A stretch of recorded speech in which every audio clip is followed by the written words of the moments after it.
os dois fundamentos. O Senhor Jesus disse: todo aquele, pois que ouve as palavras, as minhas palavras, e as pratica, será comparado a um homem prudente, que edificou a sua casa sobre a rocha. E caiu a chuva, transbordaram os rios, sopraram os ventos, e deram com ímpeto contra aquela casa, que não caiu, porque fora edificada sobre a rocha. E aquele que ouve estas minhas palavras e não as pratica, será comparado ao homem insensato, que edificou a sua casa sobre a areia, e caiu a chuva, transbordaram os rios, sopraram os ventos, e deram com ímpeto contra aquela casa, e ela desabou, sendo grande a sua ruína. E aí o texto segue, e vem o fim do Sermão do Monte, né? Irmãos, o Sermão do Monte foi talvez uma das pregações mais completas de Jesus, né? Jesus vivia muito conflito com os fariseus, né? Onde Jesus entrava, às vezes ele não tinha tanto tempo para se dedicar ao ensino, mas o Sermão do Monte talvez tenha sido um dia inteiro de pregação, né? Havia ali uma multidão de pessoas, e Jesus conseguiu tratar com o povo, né? E ele trouxe essa mensagem para nós, de questões muito práticas, né? Porque o judeu estava imerso na religiosidade, e ele tinha dificuldade de entender o que realmente Deus queria de nós. Então Jesus ali, ele fala da oração, ele fala da verdadeira oração, ele fala do julgamento do próximo, né? E ele ensina coisas muito preciosas, com muito amor, muita autoridade. Mas no final do Sermão do Monte, Jesus faz uma convocação muito firme. E essa convocação, ela é para todas as gerações. E a gente precisa entender esse chamado do Evangelho, que é de quando ouvimos a palavra, o que Deus espera de nós realmente é que nós possamos praticar. E essa prática, irmãos, essa aplicação da palavra na nossa vida, é que Jesus vai, com essa metáfora, resumir o que efetivamente faz diferença na construção e na edificação da nossa casa, do nosso lar, da nossa vida espiritual. E aí ele fala do insensato e fala do prudente. E o que Jesus fala sobre a construção, irmãos, isso me chama a refletir sempre na minha vida, porque a obra do insensato e a obra do prudente são parecidas na aparência.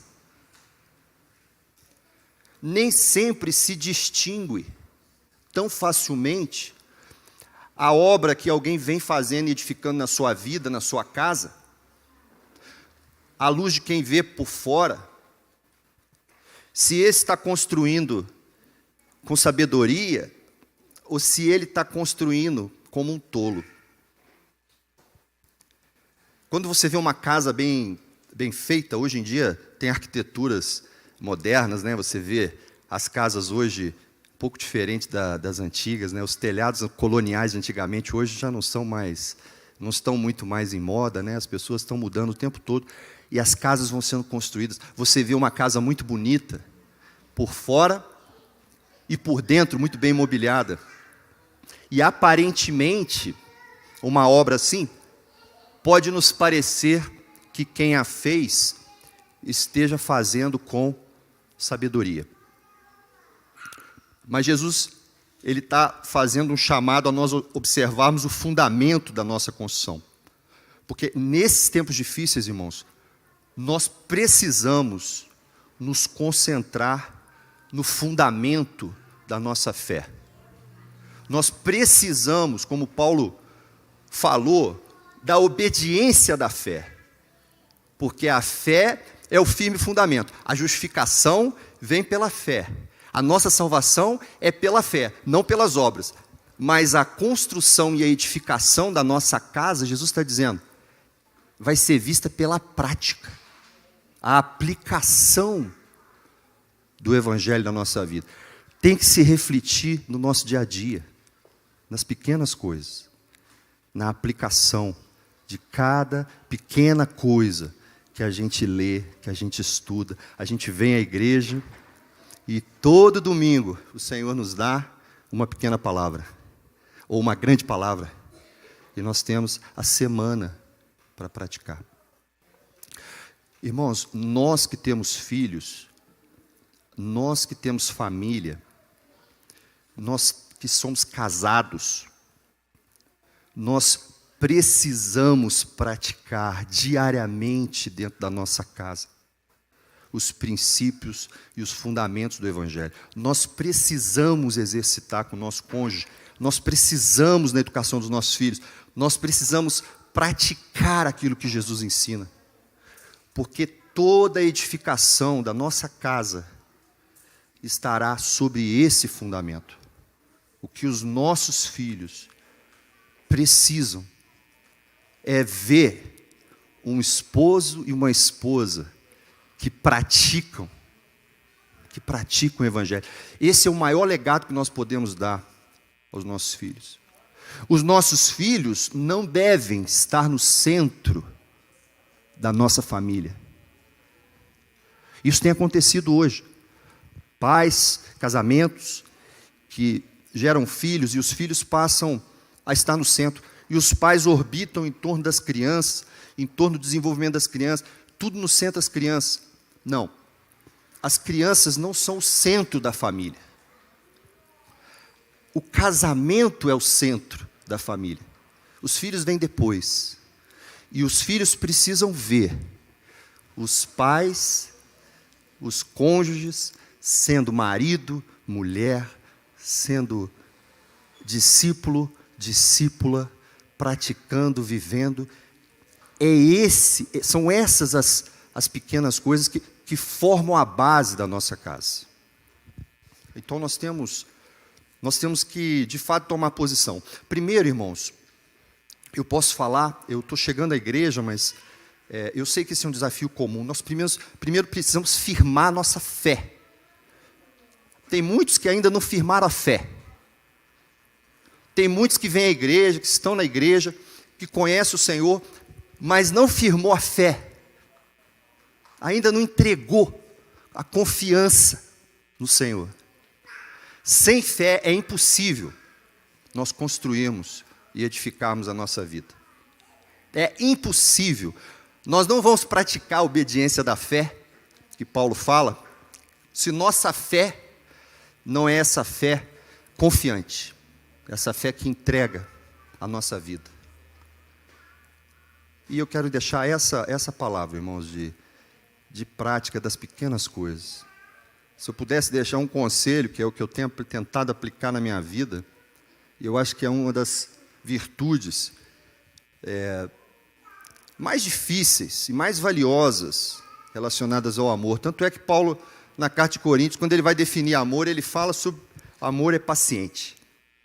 Ele começa, o amor é paciente. Depois ele fala de uma série de outras virtudes do amor, né? Paciência, irmãos. Vamos ser pacientes. Tudo que nós fizermos na nossa casa, tudo que nós fizermos com os nossos filhos, tudo que nós fizermos no nosso trabalho, vamos fazer com paciência. Vamos trazer essa virtude e praticar essa semana essa virtude e tudo aquilo que o Senhor nos der. Esse é o firme fundamento. Amém? Vamos orar e vamos dar sequência ao nosso culto. Senhor, nós te agradecemos porque o Senhor tem falado tanto a cada um de nós aqui.